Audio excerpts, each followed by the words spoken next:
Bueno, buenas tardes. Estamos aquí hoy en la librería El Lobo Flaco para presentar el libro Las muecas de los días de Juan Manuel Alcalá. Estamos retransmitiendo en directo desde Getafe Radio para todas aquellas personas que nos quieran estar escuchando a través de la red, a través de internet. Nos pueden escuchar en getaferadio.com, nos pueden escuchar descargándose la aplicación de Getafe Radio. Y bueno, pues me acompañan hoy en la mesa para hacer esta presentación Mariano García, Juan Manuel Alcalá, por supuesto, el autor, y Juan Manuel Vela. Bueno, buenas tardes a todos, buenas tardes a todos los vecinos que han venido hoy aquí a estar con nosotros. Y bueno, vamos a empezar dando la palabra, en este caso, a Mariano García, que nos va a hacer, bueno, pues una primera introducción de la novela. Y luego, pues al final del coloquio, tendréis todos oportunidad de hacer preguntas y de participar también en el programa y en la presentación. Muchas gracias y doy el paso a Mariano.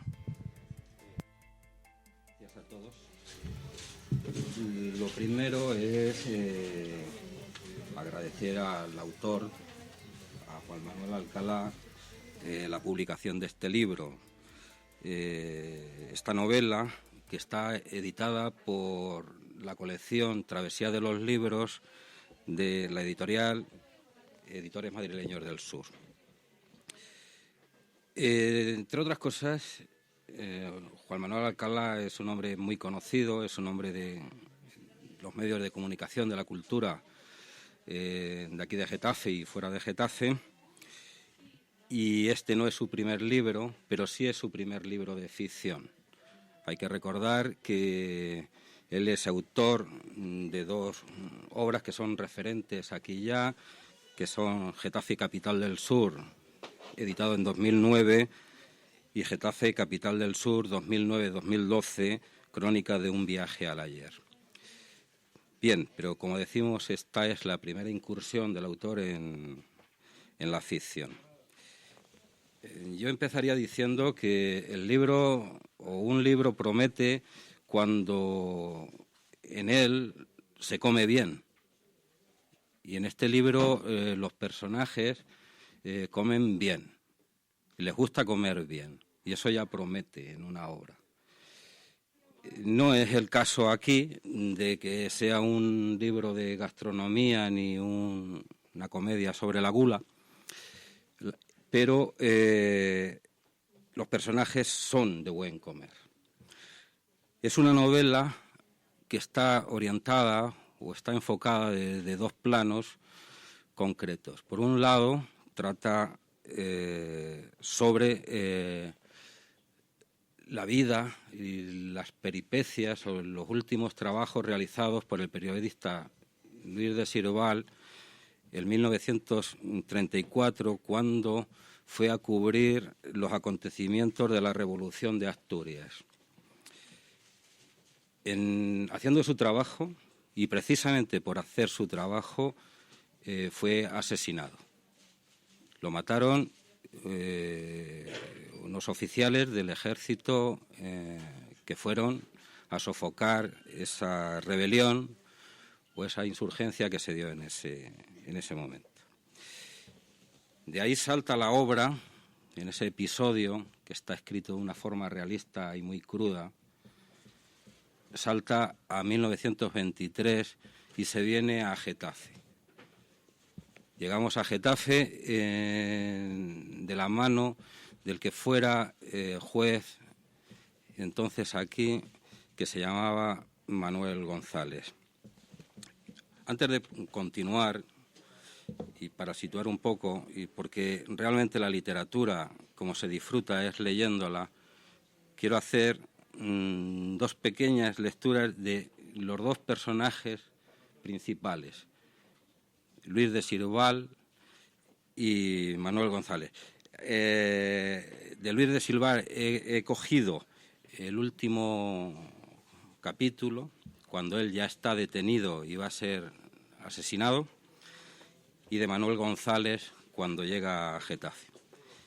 Dice así: Luis de Siroval ya estaba en el suelo, más muerto que vivo, aunque creía que seguía con los brazos en alto, apoyado contra la pared del patio interior del cuartel del Cuerpo de Vigilancia de Oviedo. Sabía que, inevitablemente, había llegado a su final.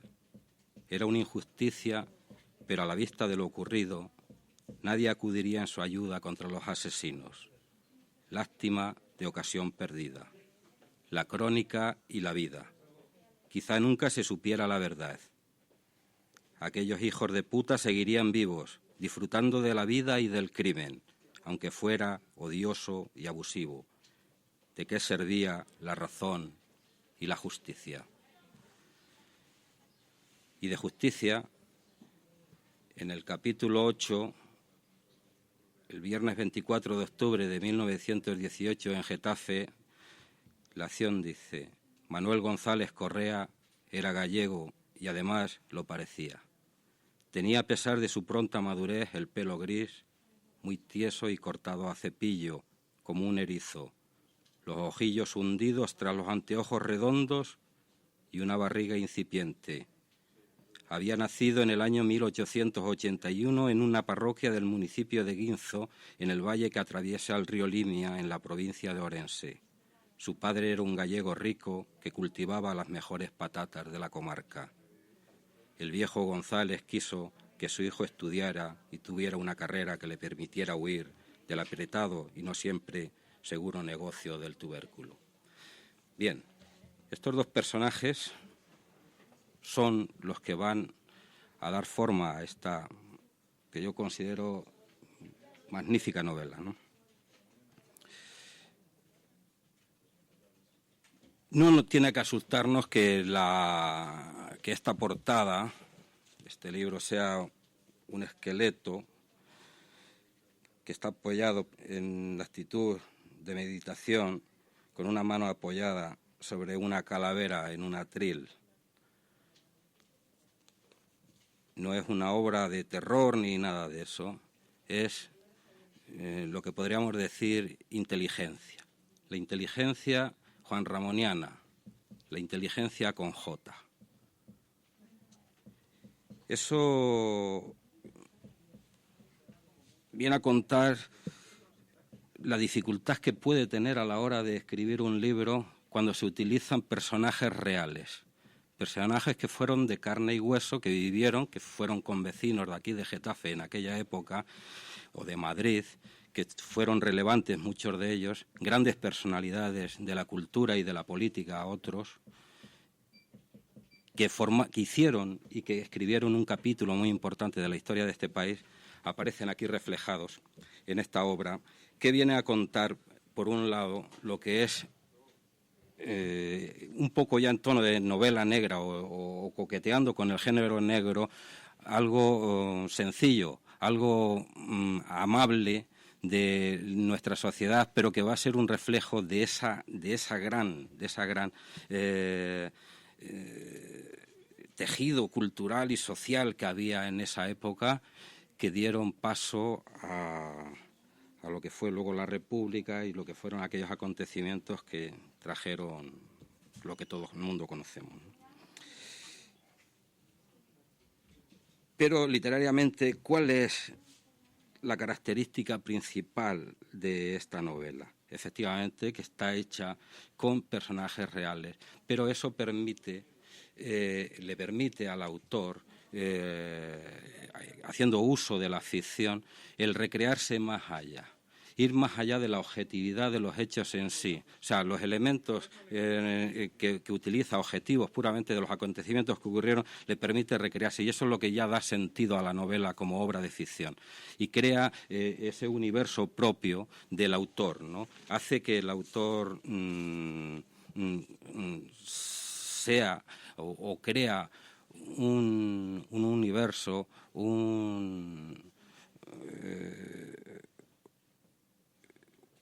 que la novela sea soberana en sí misma, que la novela se convierta en un ente propio, gracias a lo que es la recreación de los hechos. Y eso es lo que lo que a mí más me puede interesar.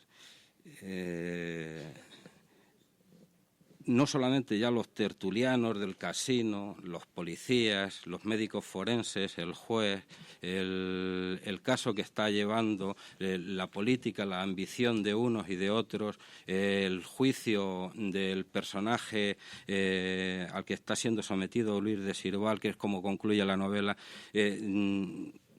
de por sí solo sería una crónica periodística, pero cuando se lleva a cabo la ficción, se recrea la ficción, es cuando lo hace atractivo y cuando conseguimos que la novela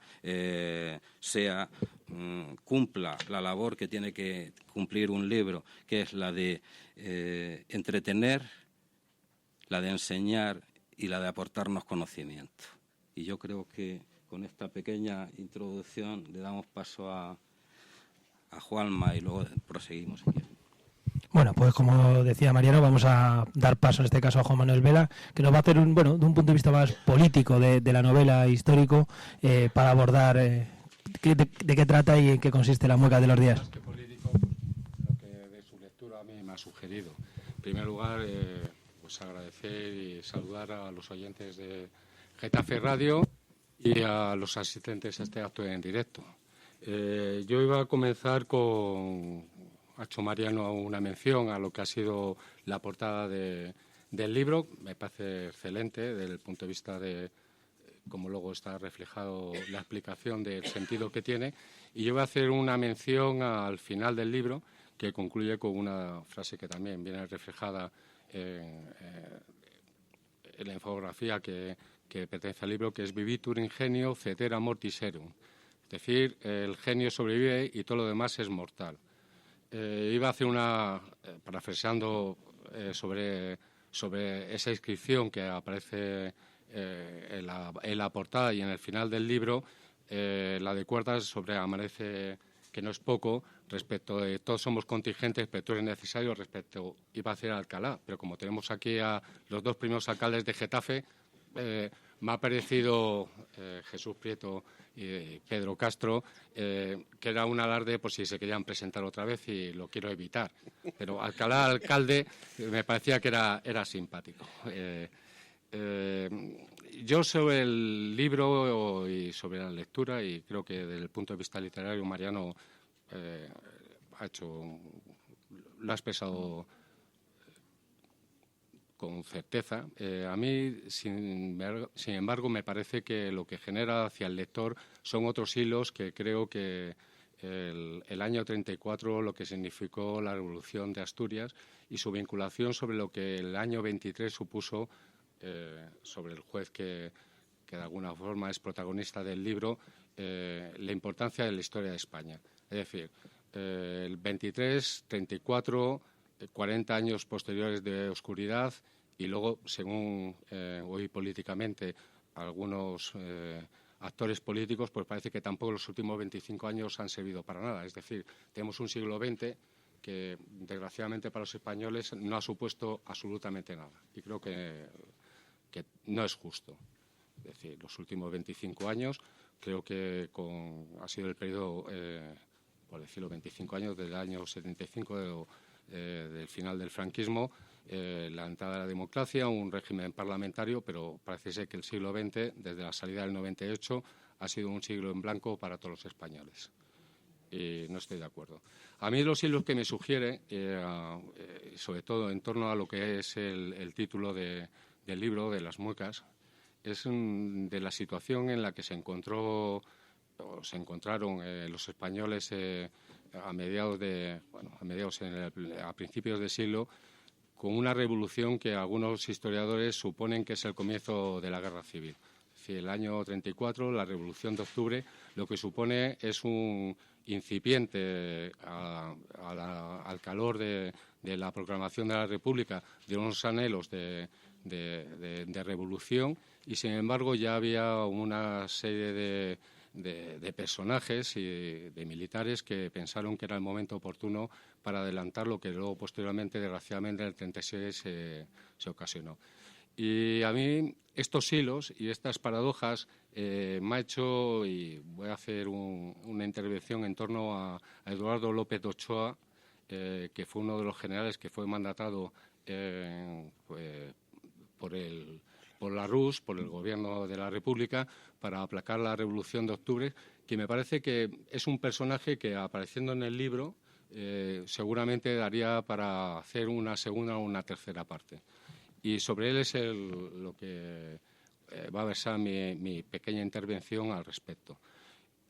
porque aparecen personajes que al final, pues desgraciadamente, veremos que todo lo que se desarrolla a lo largo del libro y los acontecimientos del 34 pudieron o no pudieron haber sido o acontecidos o producirse pues en razón de circunstancias exclusivamente de cómo somos todos, que creo que somos todos personas y que de nuestras equivocaciones, igual que comentaba yo esta misma mañana, que si a Hitler le hubieran dado el aprobado la Academia de Bellas Artes y hubieran dicho que era buen pintor, pese a que mintieran, pues igual nos hubiéramos eliminado un dictador, ¿no? Entonces, bueno, Eduardo López de Ochoa es un personaje, es un militar, es la mano derecha del Primo de Rivera, cuando está Primo de Rivera como jefe militar de Cataluña. Cuando se produce el golpe, López de Ochoa transitoriamente ocupa la plaza de Barcelona hasta que se designe por el gobierno golpista un nuevo jefe militar de Barcelona. Posteriormente, dura muy poco porque este general tiene profundas raíces republicanas y entra en una discusión personal con su general, dimite, se va a Francia y se va al exilio. Años más tarde, en el año 30, este general, desde el punto de vista militar, es masón, es de los pocos militares que confiesa su militancia a la masonería. Hace un libro que se llama Desde la dictadura a la república y está prologado por una de las personas que aparecen en el libro y de una importancia capital intelectual en España, que es don Eduardo Ortega y Gasset. Este general, una vez que ha sido proclamada la república, recupera su grado y desgraciadamente le mandan a un cometido que es aplacar una revolución en Asturias, en la cual están absolutamente todos los generales que han estado con Franco en Marruecos. Del libro, lo he comentado con el autor, con Juanma, el asunto de Marruecos, más allá de perder la influencia en esta zona, supone que prácticamente toda la intelectualidad de la República, por motivos X, han pasado por Marruecos. Ahí se producen, el mismo Eduardo Ortega Gasset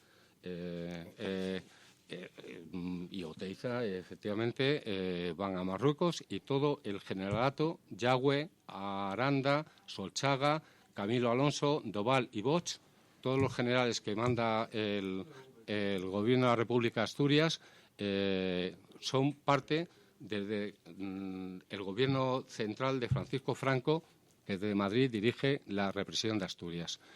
Lo que no cuenta es que López de Ochoa también va.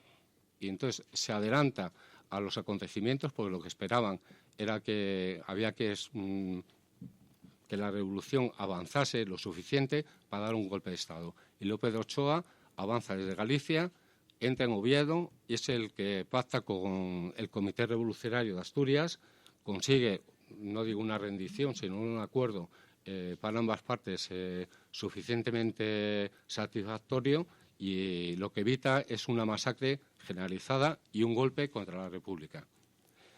Posteriormente, cuando las elecciones del año 36, disculpad,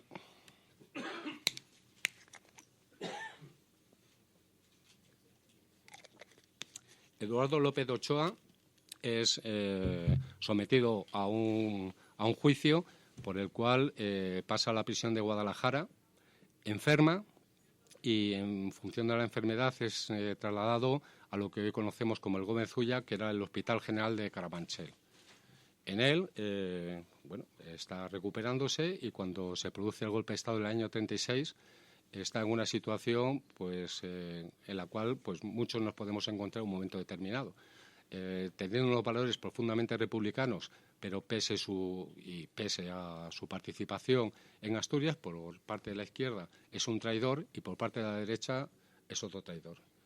Por lo cual es insultado, vejado continuamente mientras está como residente enfermo en el hospital, y en agosto del 36, pues se produce una saca. Curiosamente, en la saca, el director del hospital de Carabanchel es don Federico González de Leito, que es, junto a Antonio Vallejo Nájera, los primeros precursores de la cátedra de psiquiatría en España. Son militares, han participado en la guerra de Marruecos, pero son intelectuales en la época en la que se desarrollan los acontecimientos. Federico González de Leito tiene la curiosidad de que cuando van a hacerle el paseillo a don Eduardo López de Ochoa, de punto de vista médico y como persona, de oponerse. Federico González de Leito, y esto es lo que digo de los hilos, y cuando he hecho la referencia inicial a Hitler, es el mismo médico que cuando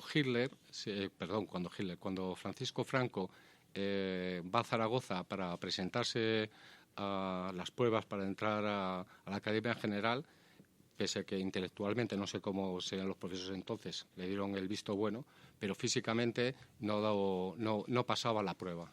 Y hay un libro que se llama Por 3 milímetros, en el cual este mismo Federico González de Leito dijo que por 3 milímetros un oficial de 17 años hasta 21 años podía crecer.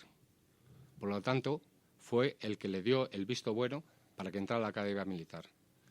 Y eso es lo que el libro me sugiere, las muecas de los días, en que hechos tan simples y cotidianos pueden contraponerse y pueden generar los dramas que se producen. Eduardo López de Ochoa fue muerto, fue una saca, le sacaron y a 300 metros del hospital le dieron un disparo en la cabeza y posteriormente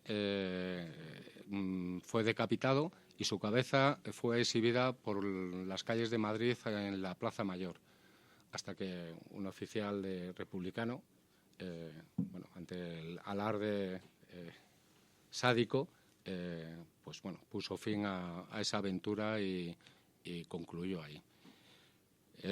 Quiero concluir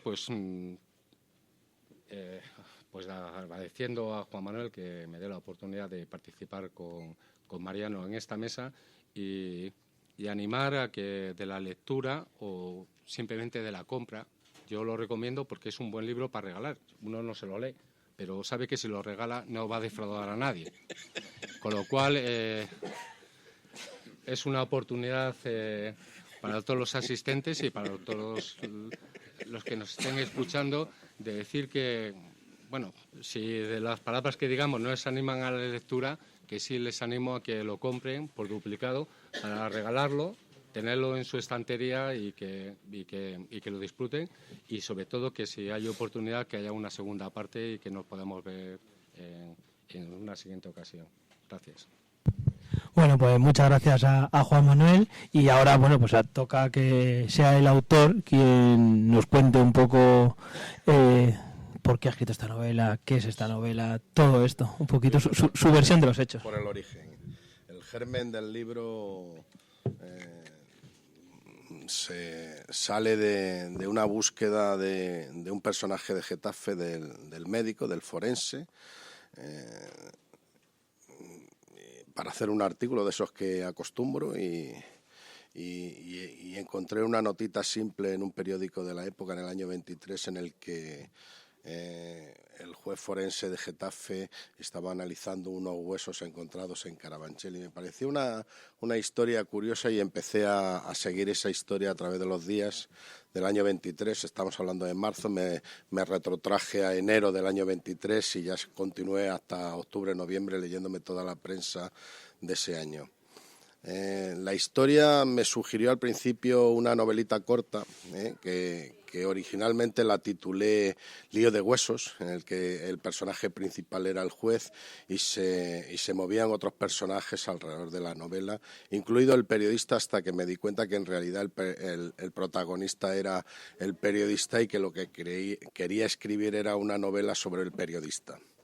Y he trabajado mucho el tema del periodismo, de la función ética del periodista, de de la búsqueda de la verdad, muchas veces subjetiva totalmente, claro, por supuesto, y de cómo funcionan las redacciones, incluso unas redacciones en la época dorada del periodismo español, en los años 20 hasta los años 30. Yo creo que aquí intento reflejar esa década al final. La estructura de la novela se cierra con un capítulo que está plagiado de Camilleri, en un libro que leí, en el que al final de lo que era la novela metió una serie de personajes, es decir, para aclarar, es decir, la novela tiene un cronograma exacto, es decir, todos los personajes aparecen rigurosamente en orden cronográfico, es decir, no hay alteraciones, es decir, hay muchas alteraciones literarias cuando pongo a los personajes a hablar o se mueven por sitios que yo no sé si andaban o no andaban o si hablaban con esos personajes incluso, pero yo los sitúo ahí, pero sí es rigurosa el cronograma de la novela. Hay varias excepciones, yo lo he comentado alguna vez antes, el Filiberto Montagut es un personaje que es real, hay otro personaje que habla con él, que es el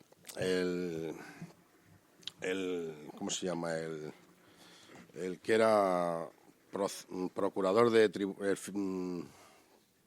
hay un personaje, ahora no me acuerdo el nombre, que cuando me doy cuenta y estoy rebuscando más documentación, pues está hablando con el juez en mi novela y el buen señor, estaba muerto, y aquello me empezó a afectar. Digo, pero no puede ser que este señor esté hablando con el juez, porque ya está muerto. Con lo cual mi primera intención fue decir, joder, ya le he jodido y este personaje me lo tengo que cargar. Y lo que hice fue una pequeña trampa en el que puse al hijo. Supongo que tuvo un hijo que se llamaba igual y ya hablaba como el hijo de...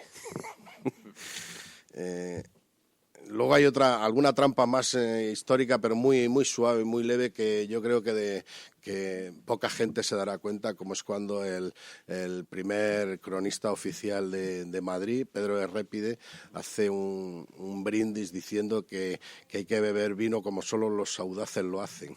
Eso es una frase de Cavafis, y Cavafis todavía no la había escrito.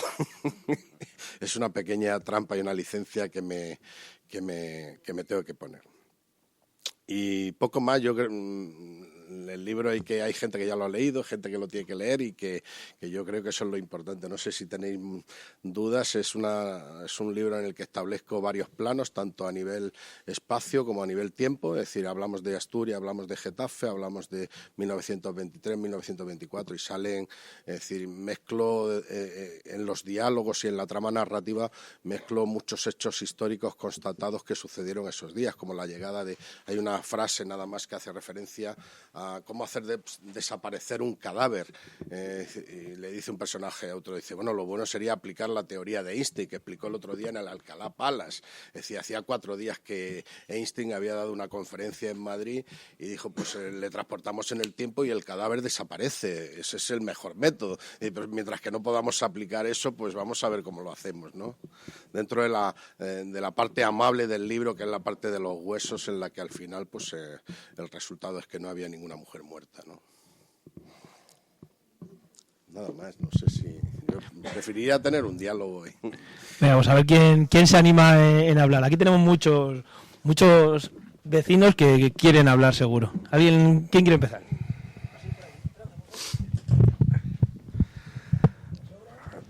A mí me gustaría hacerle... Tú vienes a reventar el acto. Ya dos te preguntas.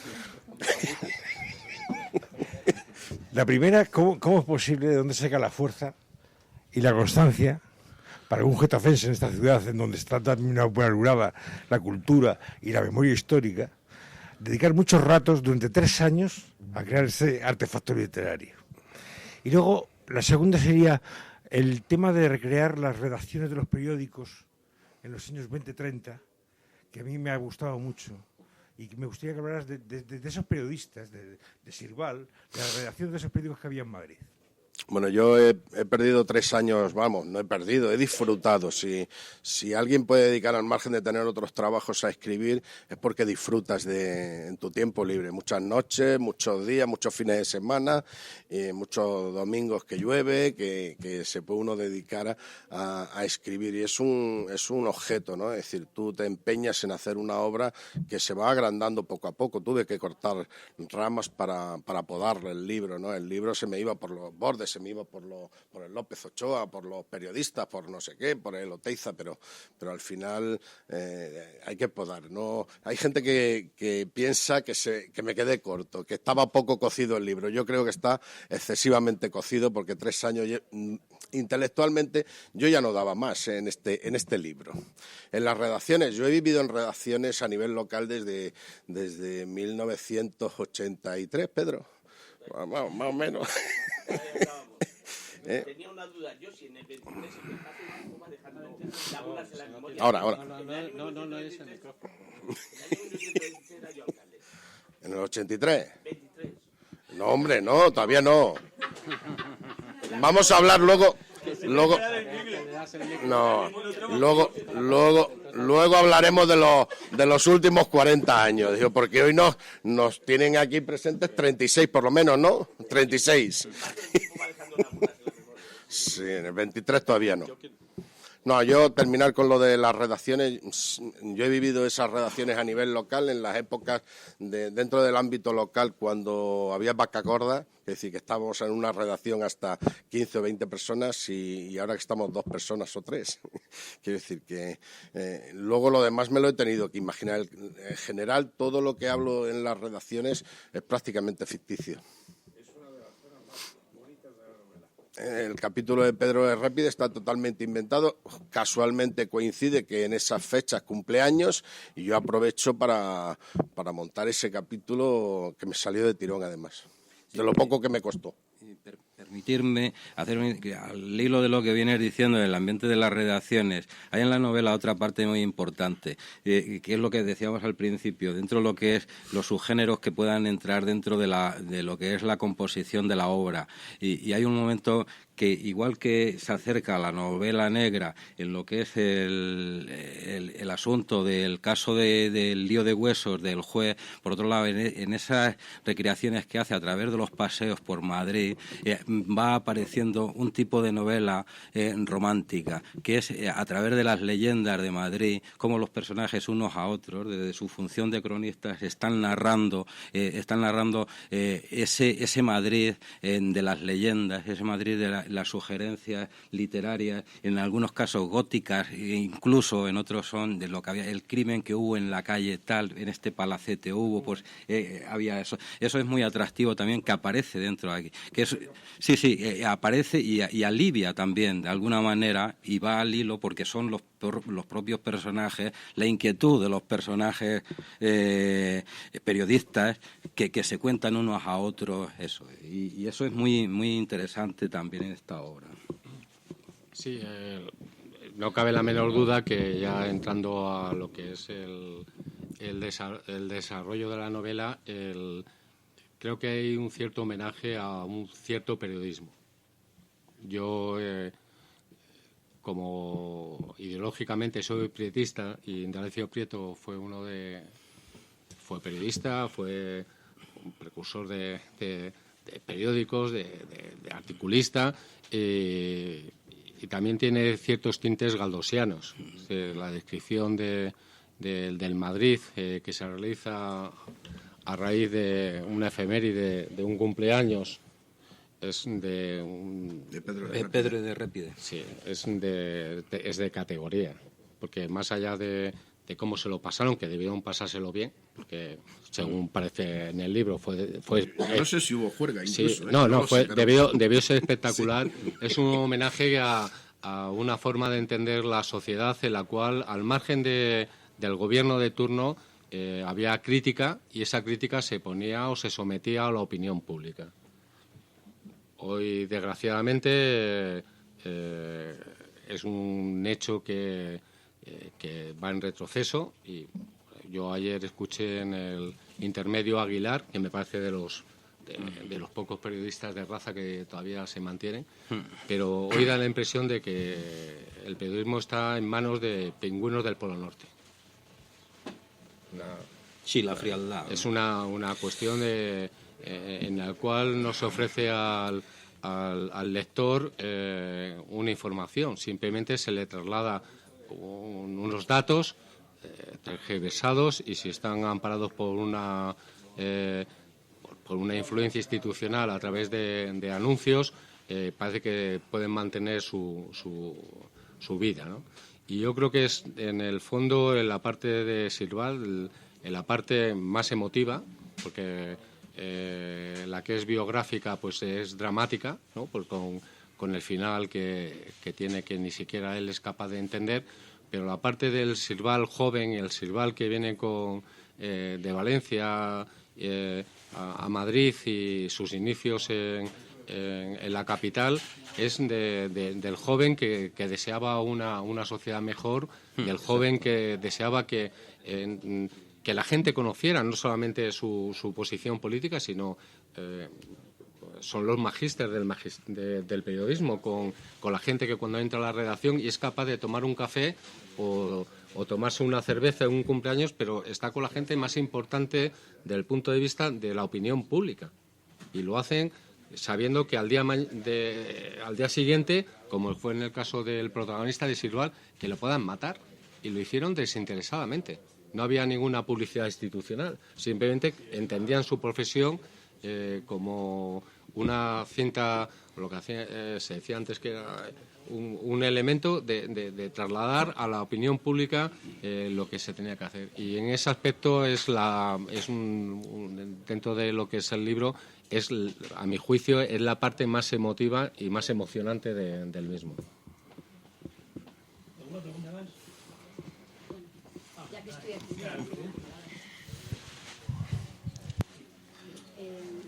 Lo que a mí no he leído el libro, ¿no? Pero por lo que he podido leer de las recensiones, críticas, etcétera, los comentarios del propio autor, parece que el personaje del periodista es el núcleo de la novela, de un periodista, al parecer, con ganas de ser periodista de verdad, no un periodista íntegro, digamos. Y entonces me planteo que quizá ese es el nexo de unión entre el Juan Manuel Alcalá, que opta por la ficción ahora, y el Juan Manuel Alcalá de la actividad que le conocemos, ¿no? No, porque sí. Supongo que dices que al final llegaste a la conclusión de que ese era el personaje de la novela. Entonces yo me planteo si parece ser que la peripecia de este periodista de ficción, el periodista no es de ficción, el periodista de tu novela sufrió las consecuencias de querer hacer periodismo. ¿Qué similitudes hay entre esta situación y tu experiencia actual del periodismo vivida como periodista, no como novelista, ¿no? Sí, no creo que sea... Es igual de peligroso. Sí. ¿Te piden un tiro? No, de momento creo que no es peligroso. Sí. En España, ese sentido, en la España actual creo que no es igual de peligroso que en el año 34. El año 23 eran unos años muy bonitos para el periodismo, en el que los periodistas jóvenes y no tan jóvenes ya estaban ilusionados, es decir, que incluso el director se hacía cronista de guerra y se iba a Marruecos a relatar los desastres que tenían que aguantar los presos del desastre de Anual por culpa de la monarquía. Es decir, que no vamos a andar dándole vueltas a cuáles eran los problemas de España. El problema en esa época fue la monarquía, fundamentalmente. No hay ninguna similitud, no intento que haya una similitud entre mi experiencia y la del periodista. Es un pequeño homenaje que yo hago a Luis de Sirval. En absoluto creo que tenga que ver, porque es un personaje mucho más íntegro que yo creo, que no ha dependido de las instituciones. Nosotros a veces hemos dependido de las instituciones, también hemos tenido distintas experiencias. Es decir, con Pedro hemos sido muy críticos cuando él era alcalde, por ejemplo. Con Jesús no tuve esa oportunidad porque él dejó de ser alcalde antes de que yo me metiera en estos fregados. Pero con Pedro, por ejemplo, sí hemos sido muy críticos. Y él, yo sé que se cabreaba y quedaba hasta puñetazos en el despacho. Lo sé, porque me lo contaban que se oían los puñetazos.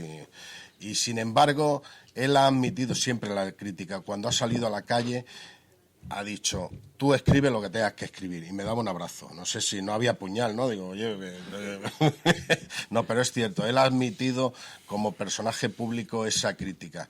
Actualmente, pues yo creo que eso no pasa. Desde la anterior legislatura ya no pasa en Getafe. Es decir, con todas las diferencias que haya para las personas, tanto Juan Soler como Sara Hernández, creo que eso no pasa. Creo que ahora las críticas, ni siquiera cuchillo ni saludo, ni saludo. No sé si hay alguna similitud. No es tan peligroso como en la época del año 34, pero económicamente pues sí se intenta torcer un poco la voluntad de los periodistas. Incluso hay un pesebre en el que acuden bastantes. No me quedo ahí, porque de 40 años pues hay 36 que tienen una experiencia y hay 4 y 9 meses que son otra cosa. ¿Una pregunta más?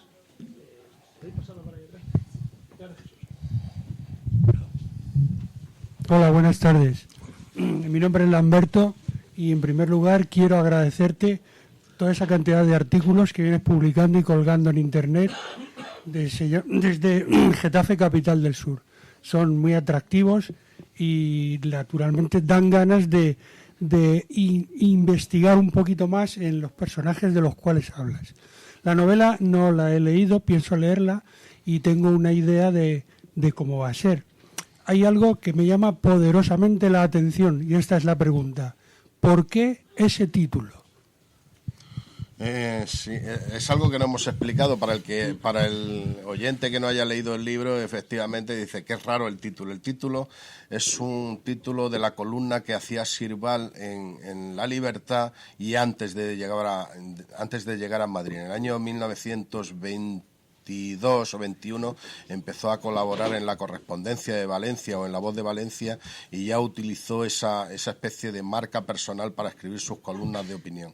Eran generalmente, independientemente del periódico en el que escribía, todas tenían un poco el mismo estilo. Era un estilo irónico en el que había críticas, para mí, muy ácidas contra todos los estamentos de la sociedad, desde la monarquía hasta los ministros. Es decir, hay un artículo muy bonito que yo vuelvo a la narrativa, me lo desmenuzo y lo paso a narrativa, que es el artículo que él hace sobre los recortes, en el que un funcionario se le sienta delante de la mesa y empieza a tirarse de los dedos sin poder explicarse delante del periodista cuál era el problema. Y él dice, ¿pero cuál es el problema? Dice, pues que aquí, dice, cuando llegan las épocas de vacas flacas, dice, el ministro de turno le da por hacer economías, que se llamaba antes, o hacer recortes, dice, y no se le ocurre que echar a la calle a 3.000 conserjes, a 3.000 trabajadores, dice, cuando lo mismo podían quitar solo 2 o 3 cargos superiores.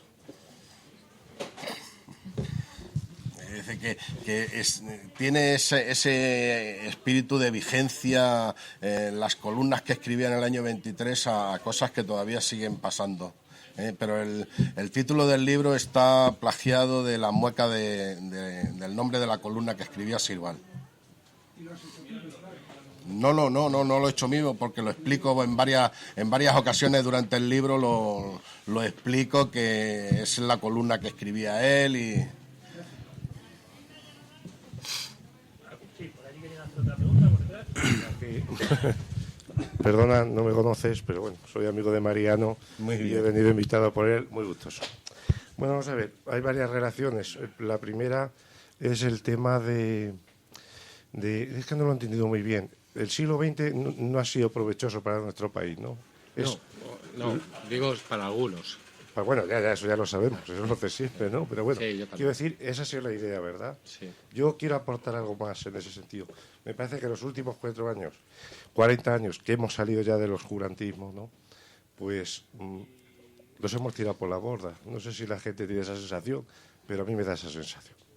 Hemos desaprovechado muchas oportunidades para ponernos a la altura de los países europeos, donde ya estamos inscritos y metidos y tal.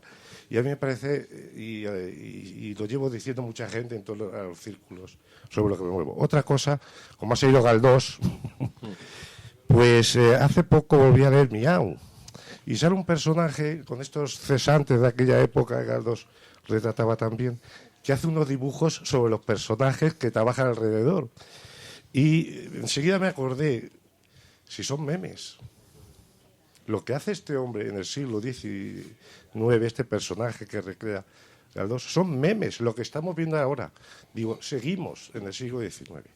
Yo lo siento, lo pienso así. Seguimos en un pensamiento del siglo XIX. Tenemos que romper muchas barreras. No sé el libro, lo leeré a ver si por ese lado aporta algo para ir hacia adelante. Es una recreación histórica novelada. No creo que aporte nada. Yo creo que el siglo XIX es un siglo muy importante para España. Que está mal entendido y mal estudiado. Y sí, el siglo XIX en general hay tantos barullos, es decir, porque aquí se habla de que hubo una guerra civil. Dice, bueno, pues era la cuarta guerra civil, ¿no? Que no era la primera, era la cuarta. Quiero decir que es un siglo en general o mal entendido o mal estudiado o en las escuelas no han sabido transmitir todo lo complejo del siglo XIX, un siglo irresuelto para mí. Para mí, la década de los 20 a los 30 me parece una época muy bonita.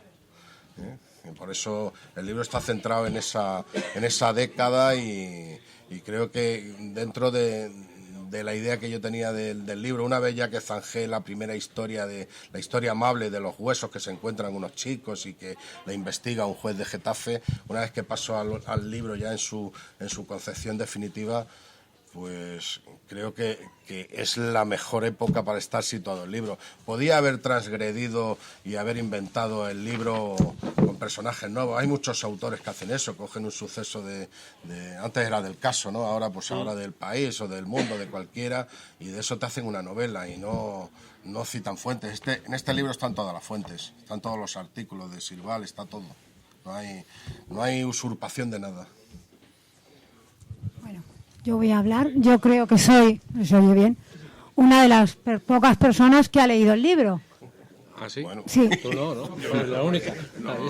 Por lo que he visto aquí... Han intervenido dos personas, De aquí, de las que han intervenido, yo he leído el libro, no soy una gran lectora, soy sincera, no soy una persona que me beba los libros, no tengo tiempo y a mí me ha encantado.